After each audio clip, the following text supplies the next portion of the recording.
Hi, kia ora, and welcome to Creative Connections, where we have beautiful, inspiring conversations with artists living in Aotearoa, New Zealand.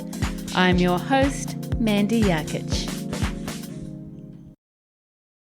Hello and Happy New Year to you. Thank you very much for joining me once again in 2026. And a big warm welcome to you if you are new to the Creative Connections podcast.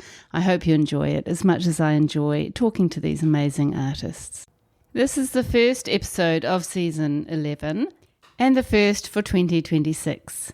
I absolutely loved catching up with Scott Lawrie again a few months ago while I was living in Turkey. I last spoke to Scott on the podcast more than 3 years ago in episode 62.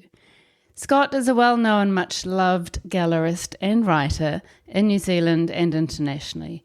Scott Lawrie Gallery began life in 2017 in Tamaki Makaurau Auckland and continues to thrive now in Edinburgh, Scotland. As the gallery's reputation grew, the focus pivoted away from art as a business ontology towards a more authentic, occasionally experimental vessel for interesting ideas. The gallery has hosted over 200 exhibitions, showcasing work by over 140 artists from around the world. Scott moved from Aotearoa, New Zealand, and we were all very sad to see him go, back to his hometown of Edinburgh in Scotland in 2022.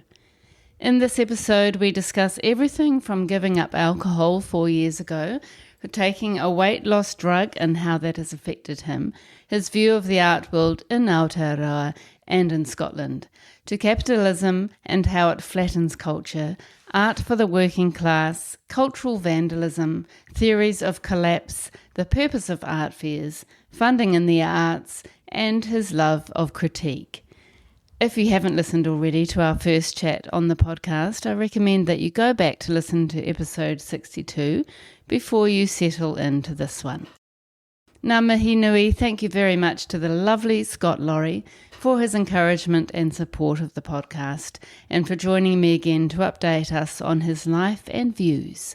I look forward to sharing more inspiring stories this year and connecting with my listeners and artists as much as possible. Thank you so much for your support. I'm currently in the process of locking in artists for 2026, so please do get in touch if you know of an artist living in New Zealand who would make a great guest, or if you are interested yourself. One of my goals for the podcast this year is to grow my audience and the variety of visual artists I speak to. So I'd be very grateful if you could share the podcast or an episode that you really particularly love with your friends or on your socials. Enjoy this episode. Catch up soon. Kia ora. Good morning, Scott. Hi, Mandy. How are you? I'm good. How are you? I'm great, actually. It's been 3 years, almost to the date. Well, 3 years in November since we last spoke. We did our podcast November 22. Is that right? Yes, 22. I can't believe it's been 3 years. So I spoke to you on when the podcast was called Creative Matters, and it was episode 62 in season 3, and it was such a great episode, and you really touched on some very interesting, sometimes controversial points, but your episode has been listened to or downloaded the third most times out of all the guests I've spoken to. Wait a minute, who was 1 and 2? Let's go after them. Do you want to know? Aye, tell me. Number 1 is Matthew Brown from Brown School of Art. Ah, nice. He deserves it. He's a good guy. He deserves it. And also he's got his podcast up on his school website. So yeah. And then the second one was Fleur Woods, a fibre artist. Oh, lovely. A really big audience as well. So, yeah. Well done. Oh, look, I'm excited. I think what you do in terms of the podcast is unique in the world, actually. There's nothing like that in Britain that sort of brings everything together into one central place where you can sort of get quite a broad and quite an in-depth kind of overview of what's happening in the arts. So I think culturally what you do for New Zealand is really, really important. I always really admired those. I hope you go for many years, actually. It's a brilliant thing you're doing. Thank you. That's really nice. Yeah, I intend to go for a long time, and I do feel like it is, going to be recording something from New Zealand history, which is good. Social history. Yeah. Well, there's always something happening, isn't there? I mean, nothing's that. I mean, look at the past 3 years. I mean, for God's sake, Mm. the world's. I mean, we were feeling like the world was coming into a wee bit of turmoil then. I mean, it's been dwarfed by the Yeah. current state of things at the moment. I mean, Yeah. who would have thunk it? Who would have predicted this? I know. It's a lot worse than we thought. And so you're looking amazing, and you've Thank got some you. really interesting tattoos, which you were just telling me about, which I, Yeah. I really love the whole concept behind that. Tell us about tell us about your tattoos. These were Olivier, who's a young Kiwi artist, did these down in London for me. And the idea is that you present your body to the tattooist and you allow them to draw on you.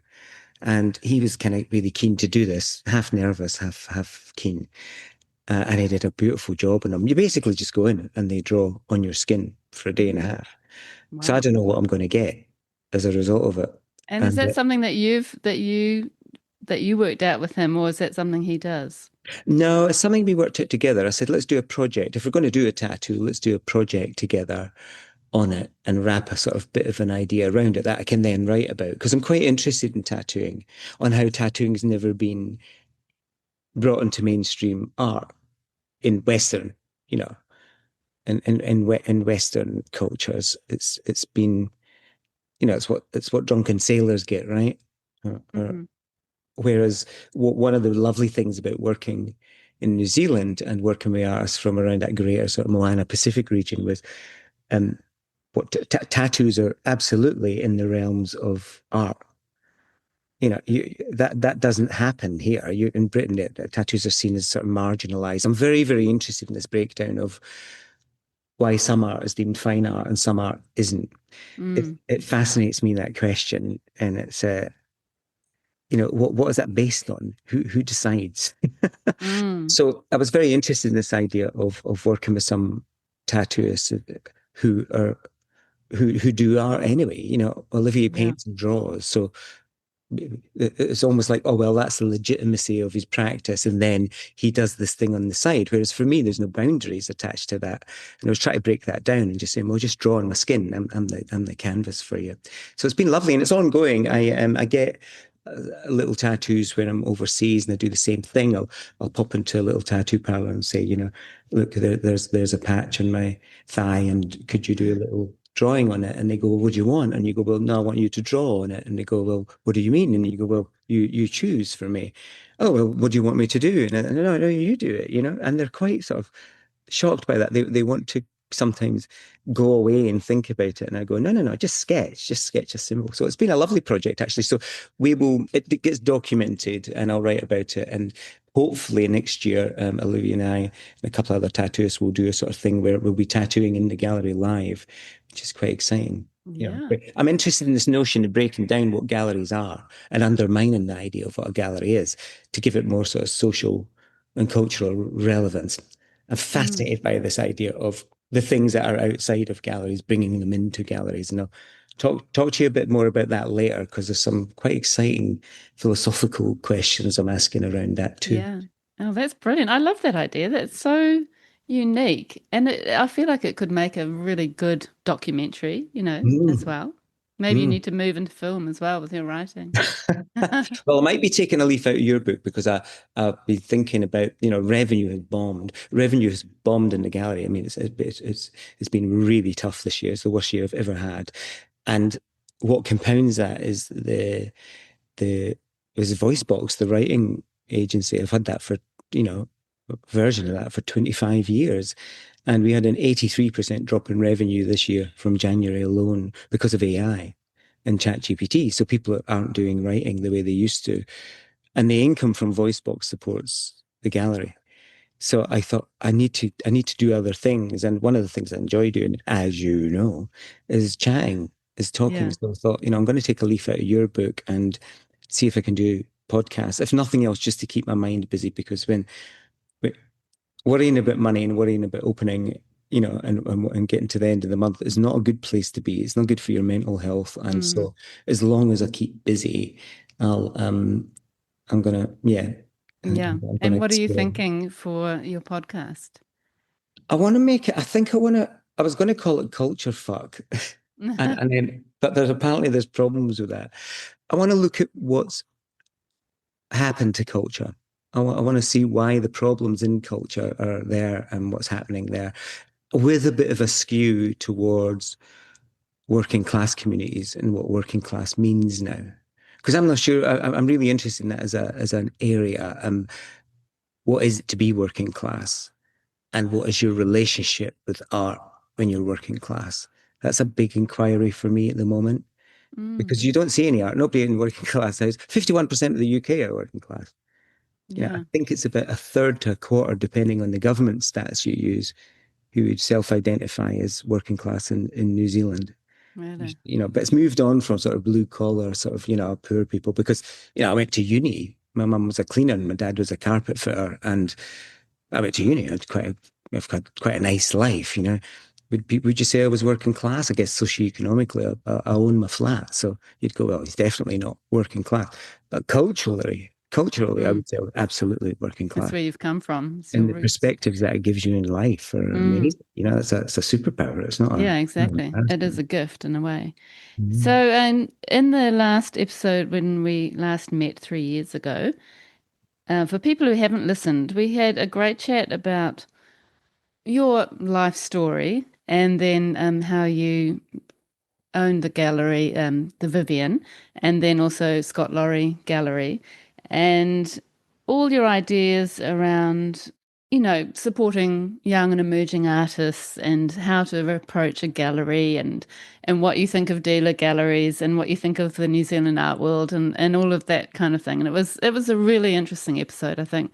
If you haven't listened, lovely listeners, go back and have a listen perhaps before you listen to the second episode with you. Good But idea. today, I think it would be really interesting to hear about why you chose to leave New Zealand. Did you leave in 2023, was it?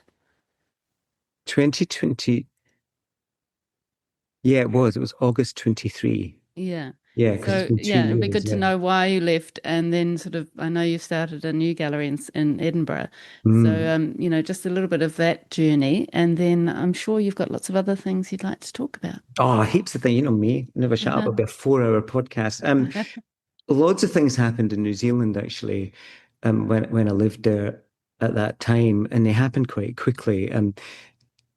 I'd split up a guy I was seeing, and that relationship sort of ended, and it was pretty difficult.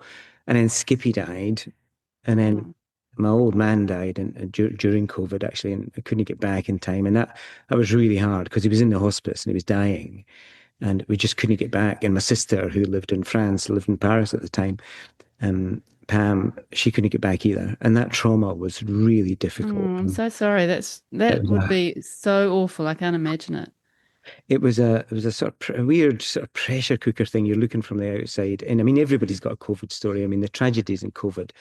I always think I wonder if COVID still gets mentioned as an excuse for things, and I'm sort of over it. I'm like, oh fuck, but at some point we've got to move on. But one thing I think that would be really interesting to explore is, everybody's stories, some beautiful stories, some trauma stories from that period, because Yeah. um it was incredibly difficult. When you had the funeral, and we did the funeral on an iPad, and there's mum, you know, on this bench, sort of 5 meters away from anyone. So she was Mm. isolated. It was. I never want to go through anything like that ever again. No. And part of that was I vowed to my sisters at the time, and I said, if anything ever happens to mum, I'm coming back. I can't go through that again. And bugger me, all these sort of secondary things happened, and then mum's health started to decline a wee bit. We had a couple of wee issues that I needed to, and I just they were serious enough that I thought I need to come back now, Mm. and I maybe panicked, but it was a result of that whole COVID thing that I thought I need to do this. I mean, I really went for it. I sold the gallery, I put a line in the sand about the last show, and between deciding to go back to the UK, and it was unknown. I'd been away for 24 years. I never knew what I was going to expect, but do you know what, Mandy? It's been an absolute privilege, and having the chance to come back, because there's a lot of people who can't. who don't get the privilege of coming back with an elderly parent because they've got family and kids. If I'd had kids in New Zealand, there is no way I would have made it home. There's just no way. I mean, I might have come twice a year or whatever, but I felt I was in a position at that point to come back and give a bit of support. And I did that. And Pam came back from France, and I've got another two brothers here and another sister. So between us as a wee team, mum had great care in place actually very quickly and quicker than I expected. So we got about a year into that, and I was really missing the gallery. It's it becomes part of who you are. And I'm quite an odd person, I'm quite a kind of socially awkward person when I want to be. And I miss the interaction, miss the chats with people. Did you sell it, and is it still operating as a gallery, that space? The one in New Zealand. Mm. No, I closed that down. Okay. I just ended it. I just thought, Yep. we'll close that down, the one on Mount Eden, and come back. But I guess the good thing about that was it was my third space in New Zealand, and by then I'd learned lots about what kind of gallery I wanted to be, and so this idea of a gallery practice was born, where I thought, well, half the shows can be commercial, just like a sort of normal dealer gallery does. And then the other half, I want to be experiments and curation, and experiments based on things that I was interested in and writing about and researching, and ostensibly for the PhD back at Edinburgh Uni, which I've delayed this year, I might be doing next year. So I wanted to use the gallery as practice and for that. And it's been wonderful because I mean, money's dreadful, but it's been brilliant because I set it up as a sort of place for dialogue. And I've really enjoyed that, saying I've not got any of the answers, but I just have opinions. I was just thinking, the way you talk and the things that you're interested in, it feels like it should be a PhD. So if Yeah. you can kind of combine those two things and get the PhD in the process, it's perfect. It's pretty exciting. Yeah. Um, and I sober for 4 years. I've been sober now for 4 years. That's been Wow. fantastic. Best thing I ever did was give up alcohol. Lost a Well lot of done. weight. I got slightly high blood pressure when I came back, understandable reasons. Um, and my GP had said, you need to lose a wee bit of this weight. And I said, what do you think of these weight loss drugs? He says, it's early days, but, early signs seem quite good. And I jumped on semaglutide. I take Wegovy. I jab myself every Monday. And I've lost 26 kilos in 18 months. And it's been brilliant. I've loved it. Go out walking and hill walking and forest walks. And I'm more active than I've ever been. And it's probably the happiest I've ever been. Economically, it's probably the worst off I've ever felt. But Yeah. in terms of happiness, I'm in a great place. I'm really That's happy so at the minute. good. And good on you for going with the weight loss drug. I mean, I've heard a lot of really good positive stories about that actually. And I suppose it changes your mindset, and food sort of isn't such a focus, is what I've heard. But then once you start losing weight, then you want to be healthier and you want to maintain that, and then you start exercising, and it's just like a one big So positive circle. true. It's so true what you just said there because I hate exercise, and I was a big guy. And since I've lost the weight, my body wants to move more. That Mm, was a huge revelation for me that I actually, my body just wants to move more. I've got more energy. yeah. When you're carrying an extra 26 kilos, and I was getting big, a lot of people said to me, put on the weight. Um, I, you do want to do anything. You're tired all the time because your body's just under continual sort of Yeah. strain. Well, So no, it's that's a been great. that's a lot of sacks of potatoes. It is, isn't it? Yeah, a lot of Krispy Kremes going to make that. And this is the point. If you put a Krispy Kreme in front of me, how semaglutide works is a sort of agonist for that GLP-1 receptor. If you put a Krispy Kreme in front of me, I have no desire for it. My brain views it the same as if you put a piece of paper in front of me or a cardboard box or something. I don't go, ooh, there's nothing lighting up in my brain around food desire. You have to remind yourself to eat. The side effects can be a bit shitty. I mean, you've got some Mm, headaches and it punishes you. So if I eat a Krispy Kreme, um, just after I've taken the jab, I feel like I've got a hangover. really. It's not great, but no, it's been Wow. brilliant for me. Really good for my Yeah. mind and body. Yeah, And yeah, your mind. I was just going to say, do you feel mentally that you're in a better place because you're feeling fitter and healthier? I am, and I'm reading more. So, and I guess I'm not less opinionated. I just have better, more informed opinions. And I feel now when you talk to really intelligent people, not me, but when I've encountered really specialists in their field, and you listen to them and you engage them in debate, you can always tell the super duper intelligent ones because they don't have that polemical way of thinking. They don't just go, it's X or Y. They give you the nuance as well. And I've Mm. really enjoyed that thinking. I need to learn some of that rather than go in with a sledgehammer and go, there is the nut to crack. Now I could kind of look at things from different angles. I've embraced critical theory again um, after a few years away from it. I studied for a Master of Philosophy in art at Edinburgh Uni, and I really enjoyed that, and I've gone back to that now. Yeah, so That's it's a so it's a good. great place for your brain. Yeah, Yeah. And you did start up, like I said, a new art gallery in Edinburgh. Is it called the Scott Lawrie Gallery as well? it's the Scott Lawrie Gallery. Yeah, I just Yeah. decided to put my name, keep the name. Yeah. The logo has changed to a little speech bubble because of that dialogue thing I was mentioning. Mm. Yeah. It's Yeah. really I love nice. that. And it But looks it's like a been beautiful gallery. Oh, thank you. It's small and it's small and I should give you the tour actually. That's August Oh, Ward, a wonderful beautiful. Kiwi artist. Wow. August was over here for the opening with her boyfriend, and it's been really lovely. I've mostly shown Kiwis and Aussies since it opened. Yes, I thought so. Kiwis, Aussies, and yeah, and a lot of Moana Pacifica artists, and Yeah. that has been joyful for me because I didn't want to give up. The thing I missed the most, obviously, was the gallery. And you realize when you're away from New Zealand how special New Zealand is and how unique it is in the world. There is no, there is, I'm not kidding when I say this. I've done a lot of travel in Europe since I've come back. And we've got the art capitals in Europe, Paris and London and that sort of thing, and Berlin. There is no art scene anywhere in the world of experiences as vibrant and dynamic as New Zealand's.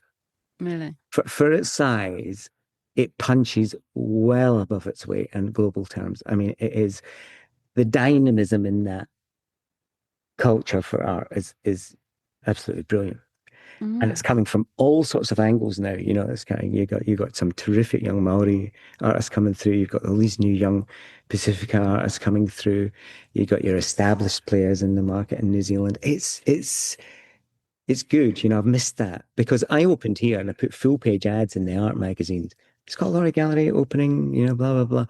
And 12 people came. Really. And I was devastated. I'd written to the journalist. I'd worked really hard. I'd been working on the gallery, renovating it for 3 full months. So I had loads of time to plan, put all my invites out, put 350 invites out, and nobody came. And I thought, fuck, this is, and I started to wonder. I went down to a couple of the big shows that they were doing in Scotland, the Royal Scottish Academy and that sort of thing, to see what the quality of work here was like. And it was like I'd never left. I walked in and I was sort of like, this stuff feels 30 years old. Really. There's sort of a lot of realism going on here, which is fine. And I went round the degree shows because the degree shows are great. They always give you a snapshot of where the young ones are at. Yeah. And I love going to the degree shows. And I think young people are feeling really atomized at the moment anyway. I think they feel like they've no agency in anything. But the shock for me was, people were painting their granny reading a newspaper and their dog, lying in front of the fire. And there was this sort of withdrawal. Now the world is on fire. We have all of this shit taking place around the world at the moment, and there might be an active war with Russia and with genocide in Gaza. We've got other stuff that's happening. And you would think at any point in recent history, you would walk into those degree shows and it'd be full of anger and full of responses to these things. And there was nothing. There was just nothing Mm. there. Interesting. Yeah. I wonder, just going back to your opening, do you feel like because you've been away, you've stepped out of the art scene in Scotland and you've sort of lost some of your contacts and communities? Do you feel like you've kind of started from the beginning again with the connections and that you've got to kind of take time to build that up again? You do. And it takes ages, it seems, in Scotland. I mean, that the notion of getting under the skin of a culture to try and find that is interesting for me. And I've not really found it. It's just, you opened in New Zealand, anybody opens a new gallery, 250 people show up. because Yeah. we're curious in New Zealand. We want to see the thing, you know. We're like, oh, who's that? And where's the building? And I've said to a lot of people here in there, it's like, oh, I was really shocked at doing this, you know. And they said, oh, Edinburgh's an interesting choice because Glasgow's where a lot of art, you know, I think five of the most recent Turner Prize winners all come from Glasgow. Glasgow's got a real earthy, energetic vibe to it. And it's only Mm. 45 miles away. You know, it's Edinburgh and Glasgow between them are fantastic cities culturally. The Mm. cultural backbone of Scotland, you would argue, you know. Well, Dundee and Aberdeen as well. But Edinburgh's always been seen, you know, it was the home of the Enlightenment, Edinburgh. It was the place where lawyers came from. It was the sort of, you know, Edinburgh was very anglicized. Glasgow was more Gaelic. It was more working class and heavy industries. And but I did get quite a surprise thinking it just Yeah. shows you that you think I'll set this model up and And you and chose see. Edinburgh because that's where your mum is. So I chose Edinburgh because it was near mum, yeah, and the Yeah. logistics. I couldn't actually afford to live in Edinburgh. I couldn't afford to buy a flat here. It's mental. It's a bit like bloody Auckland, you know. Well, actually, it's not. It's nowhere near as bad as Auckland. You would not believe when you start going around the world and looking at property prices how crazy Auckland actually is. You Is go, that right? oh yeah, yeah, yeah. New Zealand is mad. I mean, how we all joined that property cult, and you know, prices are across the board. So I live in Fife. I live in a Scottish baronial mansion house, which has been divided into 7 flats, and it's become a bit of an unofficial residency for young New Zealand artists because Oh, I've wow. had 11 staying with me this year. Really? That's amazing. Yeah, it's been really lovely actually. Yeah. All the artists and young ones and kind of established ones, and they come over, and you know, people. One thing I love about New Zealand is when you go overseas, we become this little club. And I get calls from people's parents to say, "Oh, Scotty, you know, Sarah's accommodation's fallen through. The women's got COVID. You know, they were going to be in Perth for a couple of nights. And can they come and crash at yours?" And it's like, of course they can. The room is free. Get them, send them down and get it. And that is lovely. You Yeah. sort of Kiwis, you never stop becoming a Kiwi. And that door is open to, you know, in my home to anybody who's around. If that spare room's empty, you can use it. You know, it's great to be able to catch up. So, That's so good. yeah, it keeps me in touch a wee bit with Yeah, the I love vibe of the that. scene. And Yeah. it's so interesting talking to you now that you're away. You seem to have a real, even more of a fondness for New Zealand now that you've, had time to maybe reflect and kind of look at what you had. Aye, it's been yeah, I think you need to sort of it's almost like you get so involved in it you don't know what you've got to till it's gone, you know. Your nose is so close to when you're working in New Zealand, your nose is so close to the ground all the time, you're always working.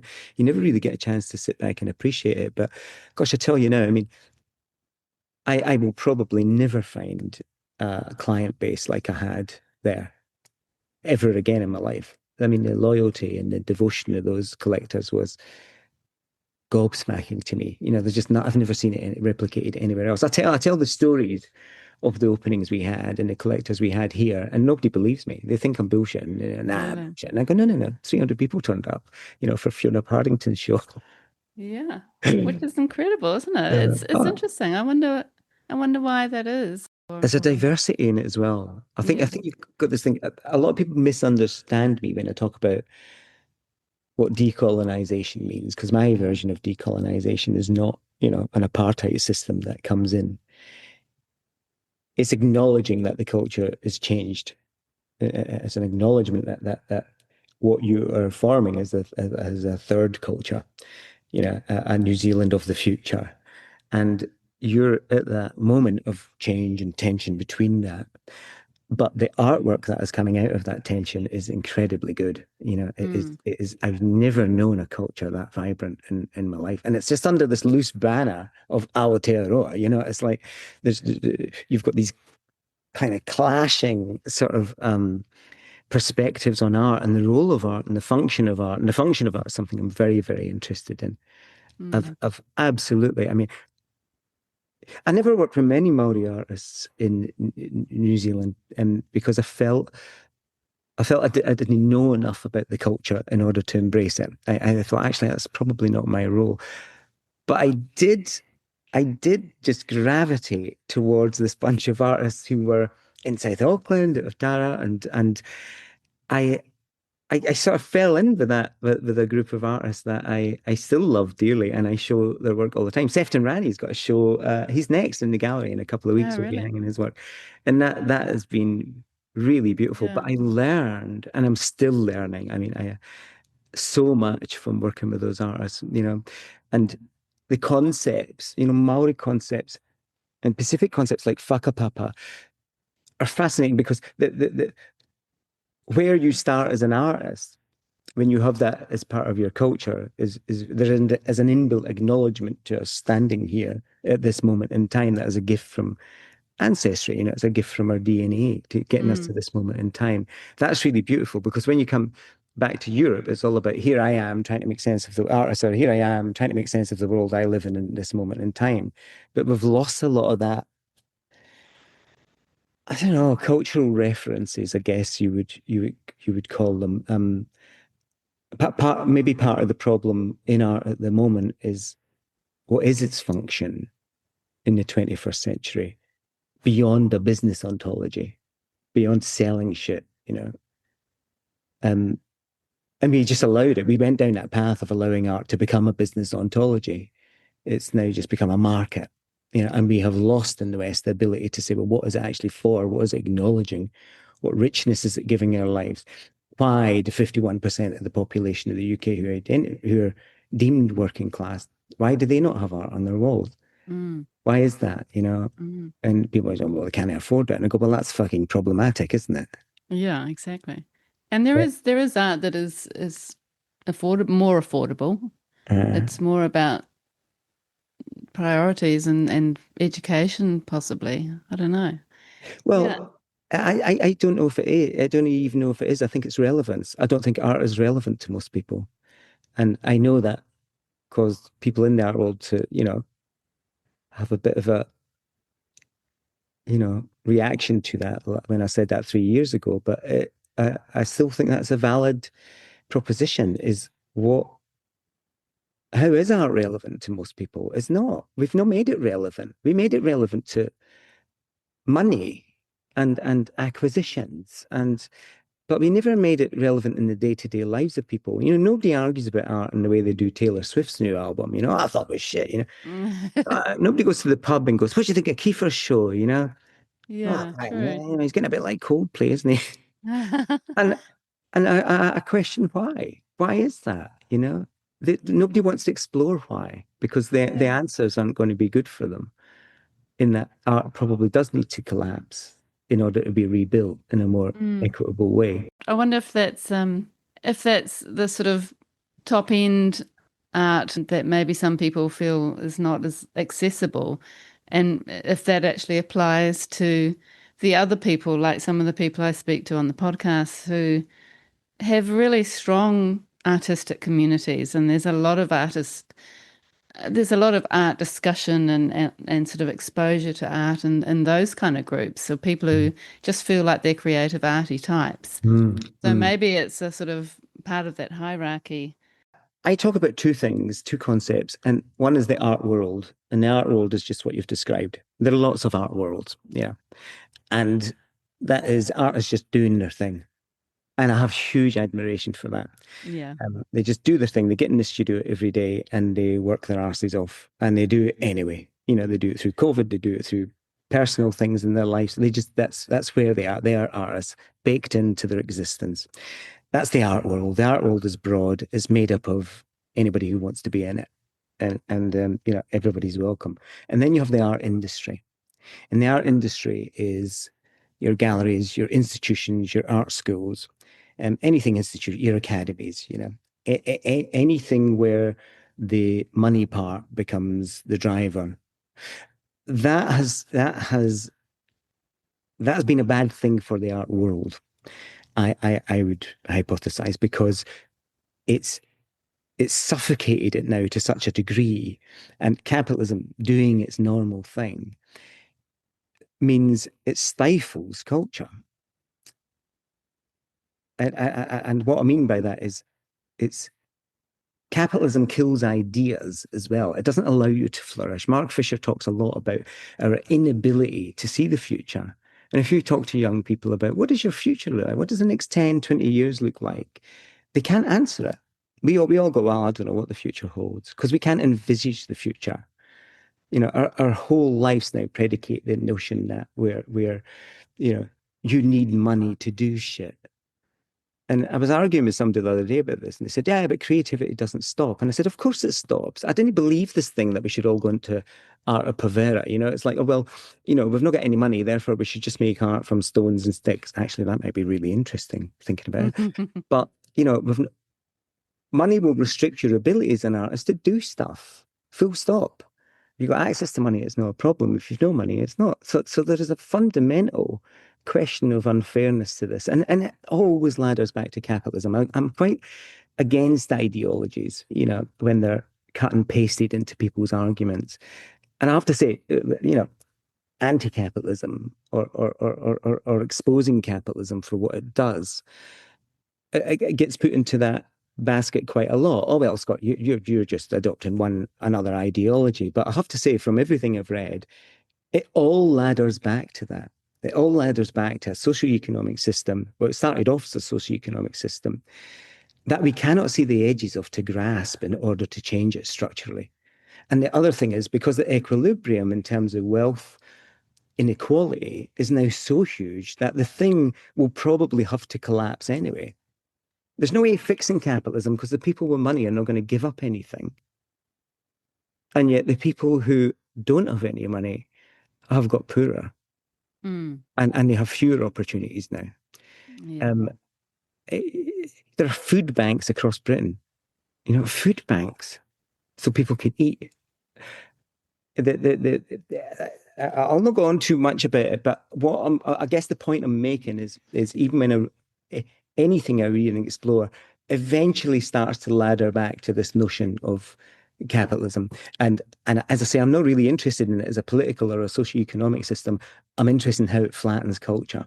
And I think that's why the art world is in such a bad place at the moment, because they've all driven these business ontologies now, all the art fair shit, all the big frees. If you're not there, you're not working out.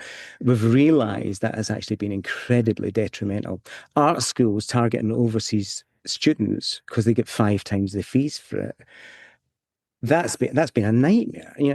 Scottish kids can't get a place at art school in their own country. Really? Because the university will get 5 times the money. If you run everything from a spreadsheet, yeah, this is what happens. It's not rocket science. So yeah, there's a lot going on in that. Yeah. In that field. And you're obviously very interested and passionate about that. And in your Instagram profile, it says independent UK gallery practice. And I love the way you think of yourself, it's a gallery practice rather than you being a gallery owner. It's part of a practice, which really makes sense to me. Exploring the effects of late stage capitalism on art through philosophy and critical theory, usually complaining. That's such a good description on your profile. But that feels like it's very important to you, and you're very interested in it, and it links with your gallery practice. It does. I try and now, instead of moaning all the time, well, I still moan, but I try and build something around it. So I try and build there'll be a question that arises out of that I go, well, how might I fix that using the gallery as a vehicle to do it? But it's not just about the gallery as a vessel for ideas. It's really questioning the fundamentals of what a gallery is. A gallery practice is really interesting. I wish more gallerists. I think most gallerists in New Zealand actually have a secret hunch that they want to be a gallery practice anyway, where they're just bound by, to meet the rent, you've got to sell shit. So I do this hybrid thing where I do about 10, 11 shows a year. 6 of them are commercial. And I try and get the rent money to keep going.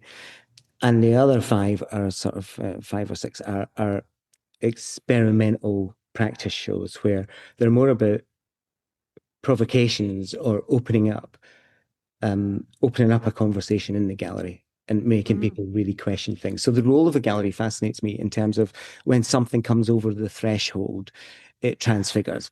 So if you take a pile of bricks in the street next to a skip and you walk past them in the rain, you never give it a second thought. If you take the same pile of bricks and you place them in a gallery, you've transfigured them. Now, you've not transformed them because the physical properties of the shape, the characteristics are the same. However, by placing it in a gallery, we have to change our thinking on them.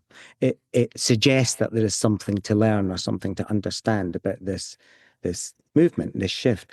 And I'm fascinated by that because the more I've played in that space around, well, what role is a gallery, the more you realize that they are sort of, hypothetical constructions. And when you start getting into that space, you go, well, what use is a gallery? Why do we need galleries? Are they just what is it's a bit like a church, right? So you say, well, there's a church. I know what that symbolizes. It's a place of, reflection, a place of prayer, and a place of connection, whatever. But if you were to take that same question and ask it from a broad selection of population, what is a gallery? I'd be fascinated by the responses. People are scared to come in galleries. It's weird. They'd walk into a church before they would walk into a gallery.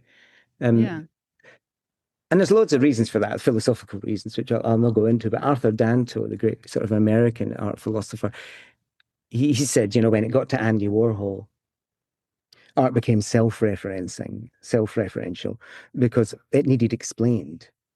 Why is a Brillo box that I can see in the supermarket suddenly in the middle of a gallery? That needs an explanation. And because we had to explain everything when you came to a gallery, I think it lost a lot of its relevance. Now, when I try and encourage people that have never been in a gallery, and people from working class backgrounds, and just people in the street sometimes, workies digging the road, say, come in and have a look. And I'll go, no, I'll no bother. And you go, well, just come in and have a look. No, Carl, I'm all right, and you go, and I hassle them and eventually get them in. And they go, right, what are we looking at then? I go, well, I don't know. You tell me what you're looking at. I used to correct them and say, well, actually, what you're looking at is this. And now I don't. I just allow them to feel and experience the work. And I take that back as the default position now for going into a gallery. It's just allow yourself to feel something. Can't I argue with that, Yeah. And that's a great place to welcome people back into gallery. It is great. But I think there are a lot of people who that's quite scary for, because they've never really had the opportunity to look at art and think about it in a way. This is a very interesting thing that brings me back to this notion of working class, right? So working class households don't have much art on the wall. And in terms of accessibility, where institutions talk about diversity, equality, and inclusion, which I have massive issues over, not because those things are bad ideas, just in how they've been systemized and instrumentalized. If you start with people from a low socioeconomic background, there are industries not interested in those people because there's no money to be made from them. So they go, well, what's the sort of why are they here? Which is kind of problematic to begin with. But the other reality is that if you're a 17-year-old white male, you're not feeling welcome by those EDI policies that you're seeing. Out of 17 shows in your city, and only 2 of them are Scottish artists, and the rest of them are from elsewhere in the world or banging on about identity or that, nothing to do with these sort of kids. Because the reality to those kids is a really harsh truth. If you're talking about 17-year-olds and what they're doing and they're male, they're probably playing their PlayStation, wanking off to porn all the time, and hitting the bong, so they could feel decent. And it might be they might be left school, they might be getting an apprenticeship, they'll be on, minimum wage, below minimum wage if you're an apprentice. That's the reality of that. I was in the Royal Academy. It was very funny. I was in the Royal Academy. I went for this symposium, and the women talking about accessibility were all ex-Oxford and that, and it was like, oh, very good. And they could see me sort of shaking my head and stuff like that. And they said, we're doing these accessibility programs for the Royal Academy. And I burst out laughing. I went, the clue is in your name, the Royal Academy. And you're expecting these kids from housing estates to get on the bus and come to the Royal Academy. Great accessibility. It's the entire thing. We've got these legacies around institutions. I love institutions. I learned what I learned about art and institutions. I am pro institutions as repositories for art. They are really, really important for that, for preserving culture. 100% support them in that.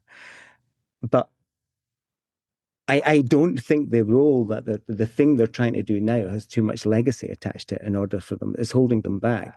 That's why I think this might be a good time, as the art industry seems to be sort of collapsing, for the entire art world to rethink what it wants to be. Mm. Why do you say the art world is collapsing? Well, I think I think it's suffering under late capitalism. I think it has squashed. When was the last time you saw really sort of dynamic, future-focused concepts coming through in art? There's very few of them. Zach Landon Poe, he does really interesting future-focused stuff. There's definitely artists doing it, but generally in the arts, it feels very, very flat at the moment. The art industry is coming to a point of crisis. I mean, Hauser and Wirth, 48 hours ago, released a press release saying their profits this year came down 90% in 1 year. So Hauser and Wirth made £1.2 million pre-tax profits this year. Wow. They made 9.3 million last year. Yeah.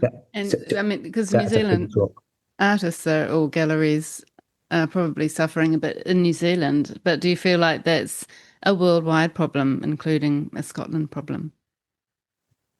It is. It's a global issue. It's a global issue there's loads of economic reasons for that, and Trump being one of them, in that economic uncertainty people don't like. But the other thing, Mandy, the other thing nobody talks about, a lot of it was fucking greed. Sorry, but the banks in that they caused the GFC in 2008 and we never really recovered from it. And who bailed them out? Who bailed them out was taxpayers. And these bastards got away with it. Iceland was the only people to jail them. We should have had people in jail. We should have let some of those banks collapse. We would have had a chance at it. Instead, we saddled the debt with a generation that will never get rid of it. I think those things are absolutely immoral and absolutely outrageous. And so, these things are coming back to roost because nobody complains when they're making money. Nobody wants to fix anything when they're making money because, the visitor numbers are good and the money's coming in. We've lost the notion of what art is for.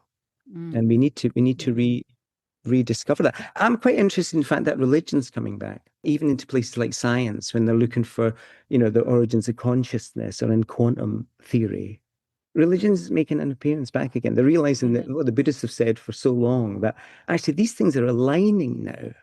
So I think you'll see a resurgence back to religion and spirituality. And I think that'll be a really interesting for the arts, that we get art back to a functional space for us as human beings in communities.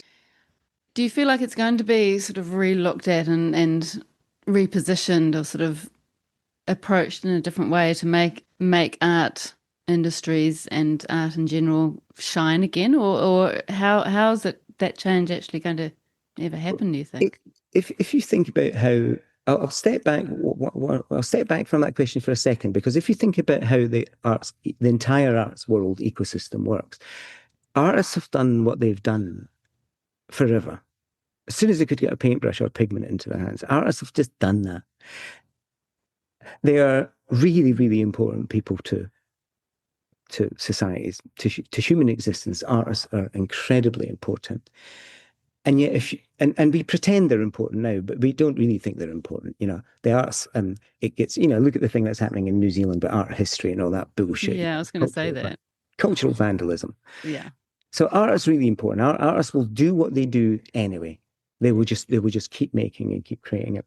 But if you think about how that triangle operates, and all the artists are at the bottom of that fat end of the triangle, and then Everyone else is up here and they're making billions from it. 65 billion US dollars, 2022, 2023 in art sales around the world. Where's that money gone? It never went to artists. And yet, it always goes to all the different layers, collectors and layers and institutions and art schools and writers and everybody else making money off the fattest bit in the triangle. There's a lot you can learn about working class culture here as well, and labour and theories and Marxism and that. But basically, all that amazing work is that bottom layer of the triangle. And there's a reason it's on the bottom. Because artists are ignored as an afterthought now in culture. And people say, oh, well, what's your real job? Yeah, They yeah. don't, and I think that's appalling. And we need to get art back. And when I say we, I mean everybody involved in the art world and in the art industry need to get art back Mm. to a place outside of that. Outside And of how that. how do we do that, do you think? Got any ideas? Um, I'm a big, I'm not a conspiracy theorist at all, but I love theories of collapse. I read a lot about theories of collapse. And so there are sort of fringe theories in critical theory around accelerationism, for example, that says, well, we can't really change capitalism. So what we need to do is hasten its demise. We need to intensify its collapse, and then we will rebuild from the collapse. So a lot of collapse theory is about what do you do? So say around the world, the global order collapsed. And you're seeing it happening in America already, which incidentally is a right-wing version of accelerationism. That's Nick Land and philosophers like that, and Curtis Yarvin, who have come up with these sort of much more egalitarian, much more non-egalitarian versions of it, which are let's collapse society and rebuild a much more monarchistic or fascist version in its place. So we all want collapse, but there's a left and a right version of it. And what you're seeing in the States is literally the right-wing version of it. Yeah. Um, I think that question of what it wants to be needs to be the artists who never get asked. They just have to say, well, this is a system and you have to work within it. And actually, I think the agency of all of this depends on what the artists want to do with their work. And Mm. that feels quite powerful to me. Mm. But But I just can't really imagine how it can change or what we can do as artists to have any impact. and I think that's a really honest and fair observation, Mandy. The Frederick Jameson, and he was paraphrased by Zizek on this, had said, it's easier to imagine the end of the world than it is to an end of capitalism. Capitalism is now so pervasive that we cannot, and it reinvents itself. It's like a virus, a cancer. It Mm. reinvents itself depending on the situation. It absorbs protest against it. So if you look at Banksy, the irony of Banksy is, of course, he's regarded now as Britain's favourite artist. He started off on that anti-capitalist thing. Now he's a multi-millionaire. And people say, oh, well, I don't deny him that. And I go, but what you're doing is you're using money again as the qualifier for these things. You're using this as the base for everything, saying, oh, well, they're successful, aren't they? And I get shit all the time from my family about the gallery saying, well, where's the money? Well, you're not making any money on it. And I'm saying, but I'm really happy. And they go, yeah, but you can't live like that. It's so interesting when you step Yeah, yeah. outside of it. And It's so interesting. yeah, And people make judgments on, I mean, it's even like me, now that I don't have my business and I have decided to work full time on my art practice and being a podcaster. And, I'm actually having to train my dad to think, like he calls me a lady of leisure. And so I'm trying to explain to him that I'm making work, like I'm an artist, Dad. And he's just like, whatever, like, he has, yeah. and, bless him, but he has no concept of that being an actual profession or a job or And that is a cultural issue because if yeah, we keep taking things like art history off educational curriculums, that's a problem because it says artists aren't worthy of being in culture. It says art isn't a worthy subject. And these fuckers that came up with this STEM thing, it needs to be science, technology, engineering, and mm, maths. The reason STEM existed is because the government said these are the jobs which earn more revenue and you yeah, have a higher chance as a graduate of getting when you leave. And that's when art started to get marginalized because this Mm. it's always an economic frame It's that is around, put all on around money. the Yeah. economic test. Mark Fisher called it capitalist realism. I mean, it was on, the reason that little book he wrote, and it's a very, very slim little book. The reason it's so popular is because he did a snapshot of that and said, we have this thing now called capitalist realism that we can't. It's we can't see beyond it now. We are all beholden now Mm. to our socioeconomic status. So if you've no money, it's like, oh well, that's a shame.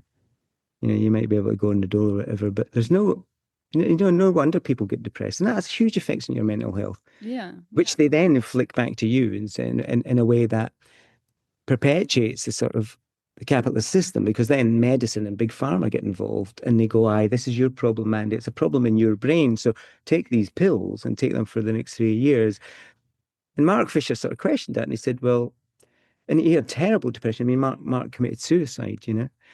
And he said, why is it never a structural problem? Why is it never a societal pressure? Why is it always me that's got the brain problem that I can take a pill to stop? And that's where stuff gets very real for me to say, Mm. well, we do have a system, and it's impossible to change. People call me up on this all the time and say, well, you have a good life. You've done well through capitalism. You sold a good body and you got good money for it. And my reply is, yeah, it's the socioeconomic system and cultural Yeah. paradigm that that I am in. I can't change this on my own. It's where Yes. I am. But I have so much admiration for you, Scott, in the way that you so passionately believe in what you're doing, and you soldier on regardless. If sales haven't been that great through your gallery, and you're experiencing the influence of AI with your writing part of your career, but you it feels like you will always be doing this work because you believe in it so much, regardless of how much it's earning you, which is pretty rare. Well, it's the same as you. We do it because I think we do what we do. I think most artists do what they do, not for selfish reasons, because we think there's a value in it, and our values are important to us. We believe in things above and beyond our own self-interests, because we know what we get from it. And at the end of the day, even if all the podcasts, and I know what work you put into it, we see how hard you work on these things, Mandy. And what you've created is hugely important, but it's probably not reflected in any way in the income you're getting from it. But you do it because there's something inside of you that says, do you know what? I've actually done something really important for the Yeah. conversation of my country at this moment in time. And you did it yourself, and that is incredibly admirable, and most starters work on that principle as well. In fact, most gallerists do as well, I would say. I mean, most people try and get into a values-based thing. Mm. But we do become a bit unconscious to what happens outside of all that, and actually saying, well, one of the worst things about critical theory is it forces you to look at the things that you hold most dear. And if you have a really nice life and you have a really nice house and you sent your kids to private school and you've got money and you might have a private jet and you might have a boat and all the rest of it, it is difficult to turn around and go, is this part of the problem? Is this reflective of something? And that's not to make individuals feel bad. It's not, none of this is ever about individuals, actually. It's about the structures that allow these things to happen in our societies. And any time there is a protest against it, that protest gets absorbed or the media bounces it back off. It's or you go into this awful polemic where it's just become I love Trump, I hate Trump. You know, I'm pro-Palestine, I'm anti-Palestine. It just becomes a black and white sort of polemic argument, and it's really boring, that shit. So it is quite nice sometimes to stand outside the place and really look at it. And critical theory and philosophy allows you to do that. Philosophy is not some airy-fairy thing that you go away and read. Philosophy is a weapon. It is a weapon against systems and processes and cultural sort of hegemonies that are in place. the idea of critique is really important to me. I love to criticize things, as you know, and people get upset. I said things in the last podcast 3 years ago that people got upset by, and probably justifiably, right enough. But the function of critique is really important. Terry Eagleton goes on about this and said it was a function of democracy to criticize. In Britain during the Enlightenment, in the 18th century, in the 1750s, the coffee houses, the pamphlets that were getting printed, you encouraged it. The royals loved it. The monarchy loved it because it gave them an insight into what people were thinking. Yeah. Um, Critique is really important. It's difficult to be on the end of. Yeah, it I is. But it's good for people. I think a lot of people got a lot out of your episode because it was refreshing to hear somebody speaking honestly about things that a lot of people actually do talk about, but not maybe so publicly, and you are so good for that. And that does make a difference, I think, that kind of talk. It makes people think and that's a good thing. I love it when people come in here and they go, I saw your show, blah blah blah, and I didn't agree with it, and I love that because I ignoring art is problematic for me when people come in the gallery and they just leave without saying, "Ooh." But loving or hating it is the same. It's the Yeah. same thing. I think I mentioned Yeah. that in the first podcast. It doesn't Yeah. even matter. It's just Still the engagement engagement. with it. Yeah. So when people come in, I'll say I didn't agree with that, or I didn't understand that, or I thought this was wrong. My first question is brilliant. That's brilliant. And what did you think was wrong? And I didn't have the answer. I had an opinion. What is your opinion on this? Yeah. And remember that old quote, and I always forget who told me it. I think it was what was his name? Forget the chap who told me. And I said, why is art important? And he said, it's the last place we have left to argue like mad and leave the room as friends. Yeah, that's true. And the role of a gallery in that is important. And I try and embody that in the gallery practice here. Yeah. And you do that so well. And you spoke about that too in the first episode that, so many gallery or gallerists, people in white cube galleries don't have those conversations with the people who come in. And I think in some ways, especially in New Zealand, I think a lot of people would be quite afraid of that anyway. They're like, oh my God, what am I supposed to say? Or, that does scare people, those kind of conversations. It does. There's two things this raises. And the first one is there is a problem. I mean, if you look at what you're doing and you look at what I'm doing, and there's loads of other people that do this as well, we become the interface between the artwork and the public, or the artist and the public. There's a lot more work that needs done in that space. And it's another space in the art ecosystem that doesn't get the attention or funding it deserves. The money goes elsewhere. The money goes into things like fucking art fairs. Like what's the purpose of an art fair? It's a shop. That is a shopping experience. It's a shopping festival. There, and yet you're doing these podcasts, every week, every couple of weeks, which engages people with it, or brings people into the ecosystem, and yet you've been unfunded for a lot of your existence. I think that's awful. I think it's awful. I do wonder if it's partly because, maybe I'm not playing the game with my applications. Maybe it's the way I'm actually sort of communicating what I do is not sort of ticking their boxes. No. That you've raised a very, very important question. I gave evidence at the parliamentary inquiry here in Scotland to Creative Scotland, inquire about how they could do things better. And I swore and everything. It was like the fucking thing, blah, blah, blah. Like, oh. Ooh. But the point I made was on the application forms. And I said, you've got things like KPIs and outcomes. Artists don't work to outcomes. The purpose of art is not to work to a fucking outcome or a key performance indicator. Why are you wrapping this shit up? Again, as a business ontology, and I never got any funding from CNZ because of those applications. And they're not, where's your international development plan for the artists? It's like, who the fuck came up with that? Yeah. Which bean counter in the government came up with these things? Because they're irrelevant to the real world of how artists work.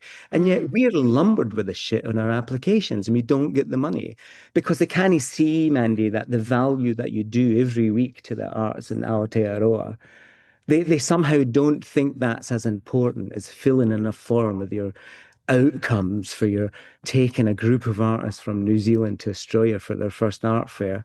I'm Yeah. I'm still salty about it. I Never do. got I it. mean, That's for the in defense of Creative New Zealand, I do feel like they have actually made some changes in the last couple of years, which is good. And they've restructured the application form and it is easier to fill in. brilliant. I'm Yeah. glad to hear that because I am putting an application to CNZ to try and get some Kiwis over here. So that's really Really? good. None of what I say, and this is something I have to reiterate all the time, is personal. No. So when I talk about institutions and structures and that and government funding bodies, it's not against them. And I hope they listen to this and understand and appreciate that these are viewpoints that are perfectly valid in order to get to a better, more equitable system, which they say is part of their values of existence. Mm. I thought that was in that parliamentary inquiry. A lady came up to me afterwards, and she works with working class communities in some of the really poor parts of Scotland.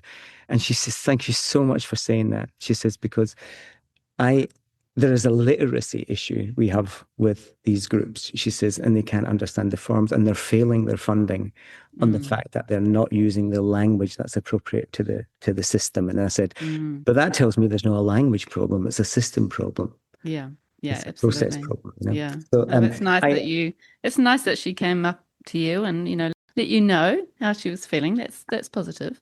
So just I've got a couple of questions for you about, now being in Scotland and having a gallery in Scotland as opposed to New Zealand.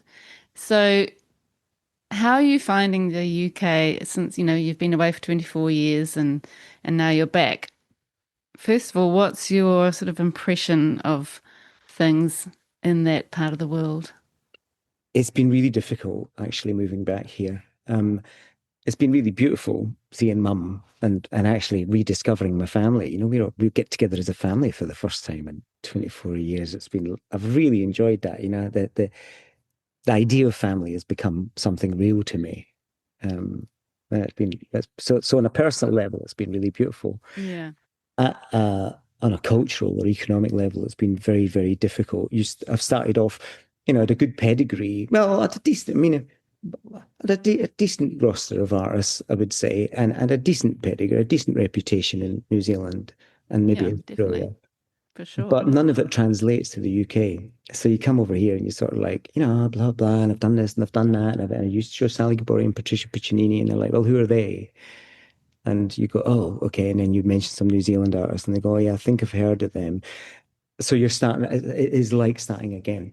All Yeah. your friends at school are now moved on. A lot of them are in senior positions in art institutions or doing well in the art world.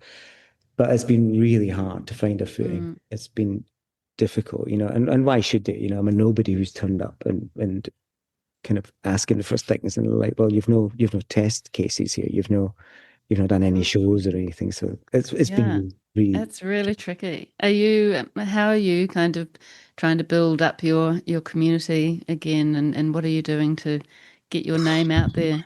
just by showing just regular shows. We do lots of events. I do everything I did in New Zealand. I just do it in a different context. When I left New Zealand, about 2,800 people on the mailing list, and we had 70 VIPs, and they were either high spenders or really important contacts in the art world. And here I'm sitting at 350 people on the mailing list after a year, and I've spent a lot on advertising. In fact, part of the Mm, reason I'm so poor is because in the first year I really pushed the advertising. Britain economically has made some really, really poor decisions. And it looks like we're going to make another really poor decision by the demise of the Tories and people going far more right wing, clutching at straws. They'll end up with reform. It'll be an absolute disaster for Britain. But Britain doesn't listen. They're not interested in. And we said it for Brexit. We said I never knew a single economist that thought Brexit was a good idea. They're mm, emotional based decisions. They're not rational ones. And those kind of things are quite good. When you shake things up a wee bit. I mean, part of what's happening in America at the moment, I think, is a tragedy. But there's 5% of me that finds it really, really exciting because they are collapsing something. And it means there's going to be a new order. yeah. Unfortunately, it might go towards the right. But, on the left have been talking about structural change for 150 years and nothing has changed. It's got worse. Yeah. So I kind of like the idea that this bloke comes in with these cronies and completely destroys, a liberal democracy in the space of a few months. Mm. That's Yeah. really interesting to me. And It so, is so, so interesting. And it's you've got possible. that that's one thing you have to give Trump, that he is making changes. Not, I mean, a lot of them seem like negative changes to me, but he's taking action, which Yeah. I don't know if Yeah. that's a good thing or not, probably not. But anyway, let's not get on to those I know topics. you get my blood pressure going up again. But Britain is look, what we do very, very well in Britain is heritage. So, Mm, it's been an absolute joy to come back here, and the amount of history we have and the amount of brilliant art institutions. Just going down to London, which I go quite regularly, get the cheap train fares and just have 2 days in London. Your cultural barrier is kind of, yeah, a amazing. Ryanair flight to Berlin's 150 quid return. So jump over to Berlin, you go to Paris. All these Mm, things are on your doorstep. I love Europe for that. It is a yeah. cultural gem. It's so good. And even being in Turkey here, it's just like, oh my God, New Zealand is so tiny and so far away. And, Turkish people here I just can't believe how long the flight is. They're just like, can't believe it. But then still, it's interesting because New Zealand still has that. I remember traveling, 30 years ago. It's the same. People are still like, oh, New Zealand, oh my God, it still has that amazing reputation, rightly Yeah. or wrongly, which is quite interesting. And then you go up to it's been lovely. I mean, I have to say the reception to the artists that I'm showing here has been wonderful. I've had quite a bit of curatorial attention, and a lot of artists and a lot of academics come in, and they come in because they don't see this work. They want to learn more. So Mm, the type of visitor to the gallery has changed. They're far more people stay longer and they talk and they want to know about the work. So it's now a sort of it's been really interesting. I've enjoyed that enormously, the mm, conversations that you have in the gallery. So there's a high interest. My numbers are really good in terms of visitors. It's mm. just sales. Nobody's buying. The mum and dad market here is decimated. Yeah. Nobody's But it's nobody. it's great what you're doing, and it's so awesome that, Jamie Chapman, who's been on the podcast as well, and he had a solo show with He you, and did, and yeah. then all your Moana artists, you've had a group show with them, haven't you? I've done.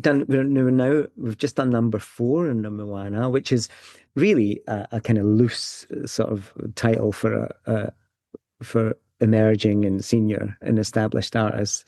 Um, generally working in New Zealand, often the kids and migrant workers that came over from a lot of the Pacific Islands. And I've loved that. That's been Mm, that's a thing for me. I'll always is just as pure the pure joy of that and those relationships is so sustaining and so yeah. valuable to me. And of course we get a lot of people learning. They want to learn more. They come in Mm, and say, "Who's these artists?" And they read lots, and I love that because this is new to them. So these cultural ideas that we spoke about, you even mentioned something like "fuck papa," that idea of it, yeah. as we mentioned earlier on, is highly engaging here because Mm, people want different cosmologies now. They're like, well, maybe I don't. I think I mentioned in the last podcast around we're in a place now where the world has lots and lots of art histories. Art history is not some monolithic thing. There's lots of art histories, and people want to learn about them. They're mm, really interested. There's a high interest here. So that's been really beautiful. And I feel I will never give that up, but I do need to open that up to a lot more Scottish artists and local artists. That's what I'm missing at the moment. That's what a lot yeah. of the artists here tell me that I'm missing. They say, look, you need to play the game a wee bit. So next year you will see Scottish artists appearing on the Mm. roster. And how do you connect with Scottish artists? How do you find them? That's really hard. It's the age-old problem of, you identify artists and they're with quite well-established galleries. So there's no way you're going to get a show in the gallery with them. Um, and it's that old thing about you have to get out to other galleries and meet these people. And I can't, I have to work with artists. I have to believe in the work. If I don't believe in the work, I can't do it. So it's quite difficult to find artists whose work you believe in. But there's a couple that I'm going to announce early next year. in Scotland of artists that I think of. They're young, but they're doing really interesting things. And Yeah. so I'm quite fascinated to support them and Mm. help them again. Yeah. I guess some of those degree shows too might be places that you could find them before they've hooked up with another gallery. One of the shows next year came as a direct result from the degree show in Edinburgh. Mm. It was terrific work, and it was confronting work, and it was terrific in an unusual way. And I thought, no, this is important. Um, Mm. That's so good. And it's so good for us, our New Zealand artists, that you're giving them opportunities on the other side of the world. That's amazing. it's lovely. I mean, it's lovely. And then we get people popping in. They've got their auntie who lives in Birmingham, and they will come up to look at the show to give them a wee bit of support. So no, the Kiwi things, that'll never go. I'm a New Zealander. I'm a New Zealand citizen, and I take I take that privilege very carefully, and I manage that. I want to align to the values of what it means to be a New Zealander. That's important to me. And a big part of that is what we do as Kiwis, wherever we are in the world, we support one another. Yeah. And, Tessa Giblin at the Talbot Rice Gallery, which is Edinburgh University's art gallery. And she's gunned it here. She people love her here. They think she's brilliant. She's got that whole Kiwi sort of sense about that welcoming thing, and she's doing really interesting work. And she's been really supportive. She's been really Mm. kind. Kiwis are good like that. We look out for one another, and it's been a Yeah. joy to do that. Yeah, I'll keep That's doing that. that's great.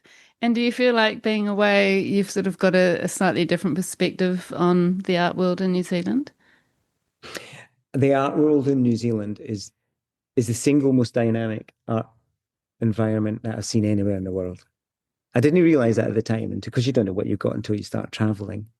But it is without a doubt the most dynamic and energized and varied um, art, art world, if you like, within the Mm. world. I've not experienced anything like it. There's a hunger and a passion for art there, and there's all these different cross currents that I just find so enriching and enduring. I think there's some issues in New Zealand. I think they need to. I think they need to do a lot more philosophy of art. I think they need to do a lot more critical thinking in art.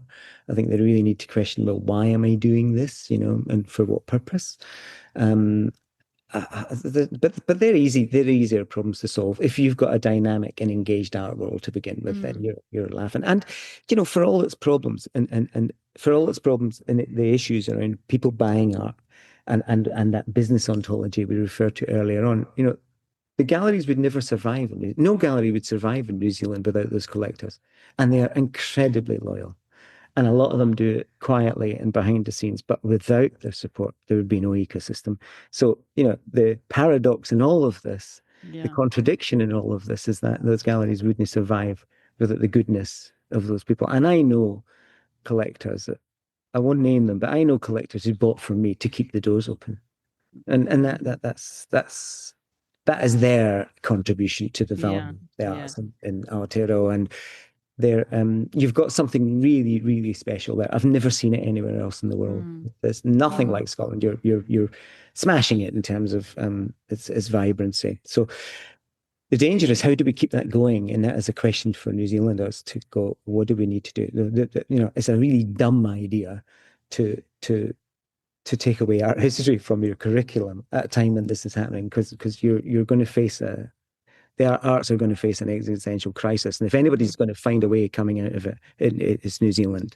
So I'm very curious to see what's going to happen there. Yes. And I believe that we'll get there, I have faith. Yeah. Yeah, me too, actually. In New Zealand, I really Yeah. do. Yeah. Yeah, I think so. Hey, it's been so nice to reconnect, Scott, and it's lovely to see you looking so gorgeous and Thank you. tattooed and slim and stunning.